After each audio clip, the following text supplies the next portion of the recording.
Di informasi lainnya, pemirsa, unit pelayanan perempuan dan anak Satreskrim Polres Oku Timur mendata perkara yang korbannya melibatkan anak-anak di bawah umur sebanyak 20 perkara. Seluruh perkara tersebut terhitung selama periode Januari hingga Juni 2024. Perkara kasus yang melibatkan anak di bawah umur akhir-akhir ini menjadi sorotan publik.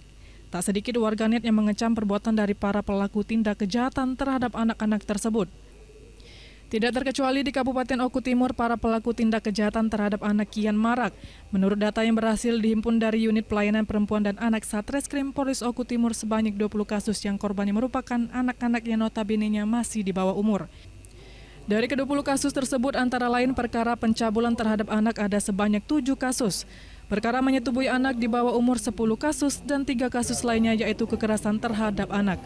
Menurut Kasat Reskrim Polres Oku Timur, kasus yang korbannya merupakan anak-anak tersebut menjadi perhatian khusus dari pihaknya dan dirinya juga berkomitmen akan terus berupaya agar kasus kekerasan maupun ruda paksa terhadap anak bisa menurun drastis di wilayah hukum Polres Oku Timur.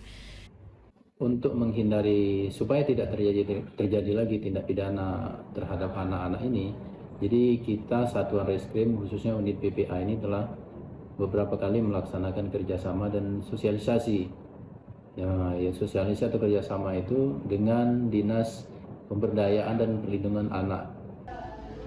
Dari Oku Timur, Jatmiko Francisco, iNews melaporkan.